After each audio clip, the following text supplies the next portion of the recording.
What's up, everyone? In this video, I'm going to show you how my client went from $19,000 to $33,000 MRR in just 2 months. And you see, 2 months ago, which is back in February, I created this video on how this simple deep linking SaaS makes $19,000 in MRR, who's, a client of mine. And in this whole 33 minutes video, I was also sharing my strategies and formula on how they can make more money, which is a whole product funnel breakdown video.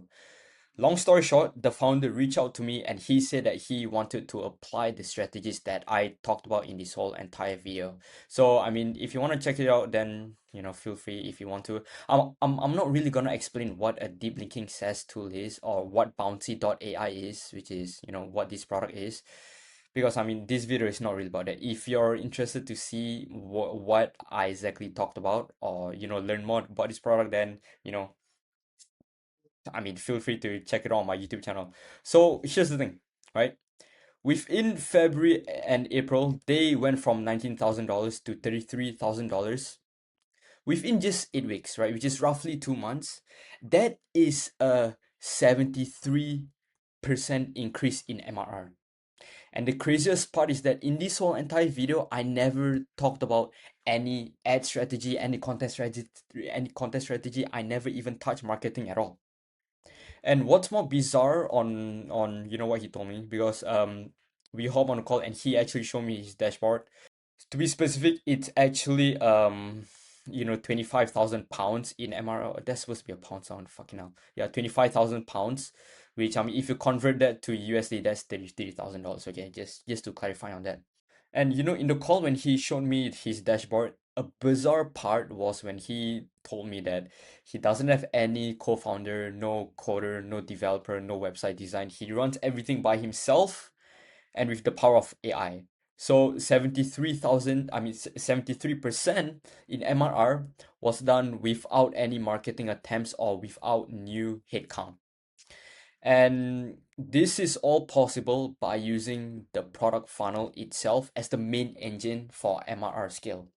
We're using the offer, the conversion funnel itself, and what they already have to make more MRR. Now, before I actually share you more on like how it is done, I do want to clarify that the strategies and whatever formula that I'm gonna be talking about in this video is applicable to most B2B companies.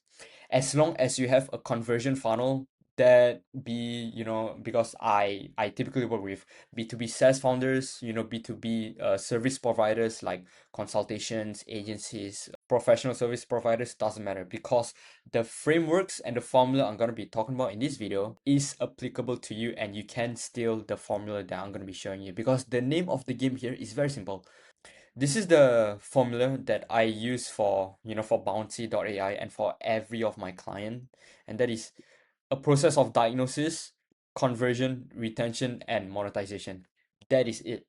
It sounds simple, but here's how I actually apply this system to this specific product funnel. I do it in a way of firstly landing page optimization, UI first experience, value moment architecture, and retention triggers. Now, let's get way more deep into it. And this is, well, me telling you on what I actually do and what do they actually implement on, so that, I mean, those especially who run a B2B SaaS, you can apply same strategies here and just steal the fucking strategy, right? Who gives it? Firstly, we're going to be talking about the landing page optimization. We all have landing pages, right? Even I myself, I have a landing page. Doesn't matter if you have if you run a B2B service provider, if you run whatever B2B SaaS, we all have landing pages. And this is how I basically help them with first thing is before they started to work with me. This is how the landing page looks like.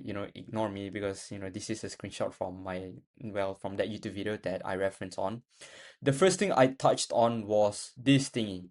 This was a gradient animation that they have, which on the surface level, on first touch, it looks kind of like cool, right? It looks aesthetically pleasing, kind of minimalistic that this gradient animation is moving around on the background. But my first criticism was firstly, it's too much, it's too overwhelming, too stimulating, considering that if you have this animation moving And you also have this video, which is like a short form video production talking about what bouncy.ai is. It's too much for the average user to read. So that's the first thing, it's too overstimulating. And secondly, is that if you to look at this font, start bouncing, you see that it's too congruent to the background. The color here, there is no contrast. So, it's kind of hard for a user to read exactly what it is, especially when it comes to the sub headline and the headline, the sub, especially when it comes to the headline and the sub headline. These are the text that you want to pop out the most, because these are the first thing that users are gonna be reading. And then another criticism that I have is when you scroll to explore more below, he had this whole entire second production video that again talks about what bouncy is, the benefits, what problem does it solve, and all this stuff, which covers the whole entire page. Like you can see how the margin, the free margin here is very tight because the video literally fills everything up. The issue with this is, you already have this first video, which is, kind of like the same promotion video. For you to have the second video, again, it's just too much. It's too overstimulating for the average user to read. And then so after, this is the direction that I gave. Again, this is the improvement that they made.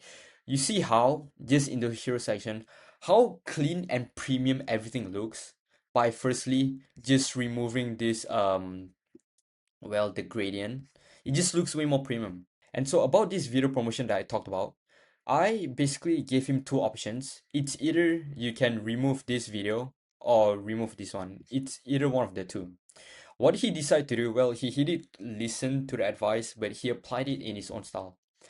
As you can see, the video is still live up here in the website. You can visit it. But if you to scroll more, this is the same video, by the way. This is the same video that you see here. But the difference that he made was he made the video more smaller and added more incentive. Like, oh, this is how you, as a reader, you can claim your link, which is the first aha moment. So that is kind of like a very creative way that, I really want to give props on how they basically, make the video smaller and then have some incentive to attach to the video. So that makes a lot of sense. And so moving on, right after the landing page is, of course, this is when we move on to the UI first experience. Number one thing I want to cover on is the sign up process. Previously, before, they had a bottleneck in the single sign on option where in the in the email sign up process you only have Google. And I always tell my, especially my SaaS clients, even in some of my other YouTube videos, I always preach this idea that ideally in your email sign up process, you should have Google and Apple. This is like the bare minimum, right? Think about it. How many people are using Apple products? How many people are using, a MacBook? So, for them to sign in, of course, they're going to be attached to the iCloud account. And for you to not have Apple as part of as your SSO, you're literally leaving so much food on the table that you're actually wasting some conversions. And that's so after this is the improvement that he made right here, is to just add Apple as the single sign-on option, which is incredibly huge. This is like one of those things where it's just like you're basically just adding one thing, but holy fuck, like this can improve your conversion so much, which then of course has a direct correlation to your MRR. And then so right after this is number two, right after the sign up process is the first UI page. Back then, right after you sign up, you would land straight on this empty state, which is just a empty page of the feature. This can, confuse people, because imagine when you sign up for the first time, you are a complete new user. You're basically a confused stranger. You don't know anything about this product. You don't know how to operate on it. For you to kind of just land people in a empty state, this can cause some confusion, which people are going to be turned off by that. They're going to be thinking, oh, like that there's no deep linking here, even though if there's a CTA, even though if there's a whole control panel. It's like, like picture it as this is part of your onboarding process. Your onboarding process, doesn't matter if you run a SaaS or a service provider business, This is like the most vulnerable part and the make or break point on either a user have an incredibly good experience to try and stick to your product, or they will just leave and fuck off. And your job, of course, as the founder, is to get your clients to stick by your onboarding process and for them to finish. Not for the sake of it, but in a way that they actually enjoy your onboarding process. And for Bouncy's case, what I basically told him was, instead of landing them on this empty state, get them to land on a dashboard right here. This is a new page that they created on this empty dashboard. Because what it does is, right after sign up, people land on dashboard, even though if it's empty, as you can see, there's no graph, the all the values are 000. Even though if it's empty, at least there's something for, for the clients to look at and for them to visualize that, okay, if I were to use more of this feature, then numbers are gonna build up. They can now actually envision and build a feature by themselves that they can see themselves using your product. And once they see all of these statistics, this performance overview, this is when they kind of like build more momentum to explore your product more. And this is when they actually click on the big old CTA right here. The create deep link is Bouncy's value moment. This is when, for number three, we're going to be talking about a huge part, a huge element, which is the value moment architecture. This is the aha moment for Bouncy, which is creating the deep link. My criticism here, which is, I mean, well, in case if you're wondering here, this is when you actually, you know, create the deep link, your the destination, your URL. This is how you use it basically, right? Was that when it comes to the first aha moment, your time to value needs to be as quick as possible. Needs to be very fast. And any part where it requires people to, click more buttons for them to scroll more, that kind of really kills the momentum and really slows down the time to value. Previously, they made users select a domain manually to create a custom slug, which is, well, one of the feature, right? But then what that does is once they actually click this toggle, what they see is this, which is a whole plethora, whole option of how many custom slug for you to pick. But then what I basically told him was, instead of making your new users select all of this plethora, which can overwhelm them of thinking like, oh, which one matters, which one should I pick? Why not you choose it for them? Why not, instead of making them pick, which, well, for most new users have no idea what the fuck a custom slug is even about, make it into a default option, which is this right here. This, the first one, the first link, bouncy.ai. This is now the default option for the custom slug, as compared to previously where they made a user selecting their own domain. Make it into a default option. This is how you create a strong user experience architecture, is you make it frictionless for them to use your value proposition and make the TTV as short as possible right here.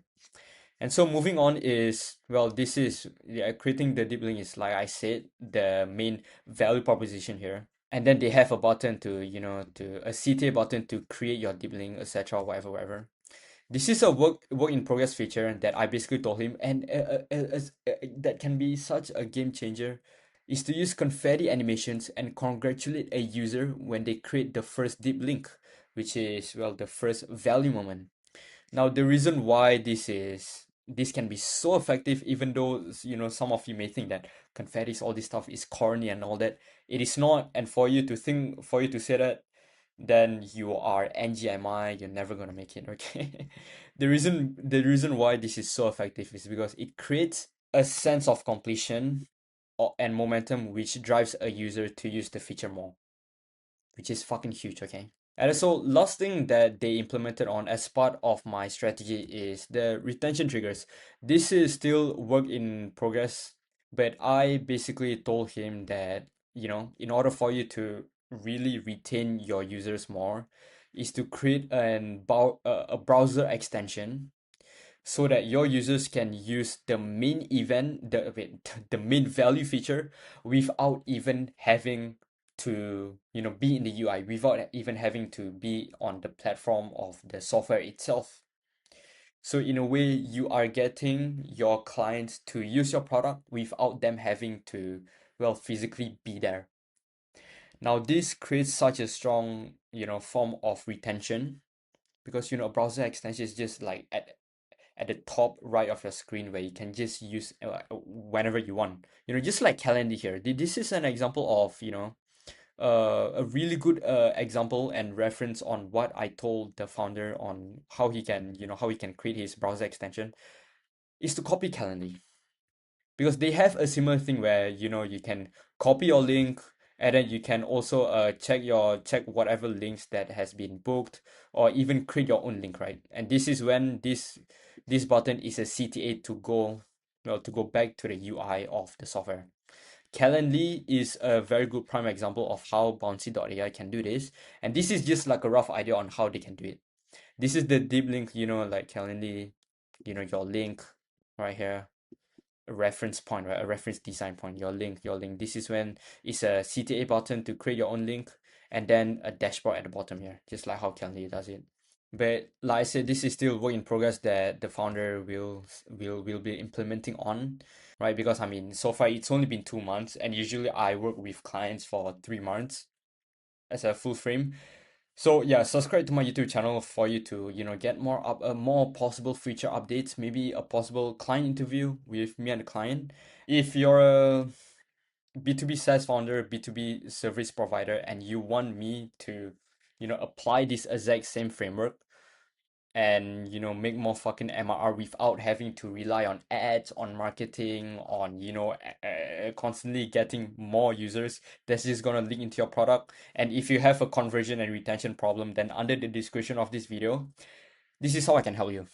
If it makes sense, you can hop on a free call with me, we can talk about it, and only if it makes sense for us to work together, I can help you make more fucking MRR. So yeah, click the link under the description of this video and yeah, let's make more fucking money together.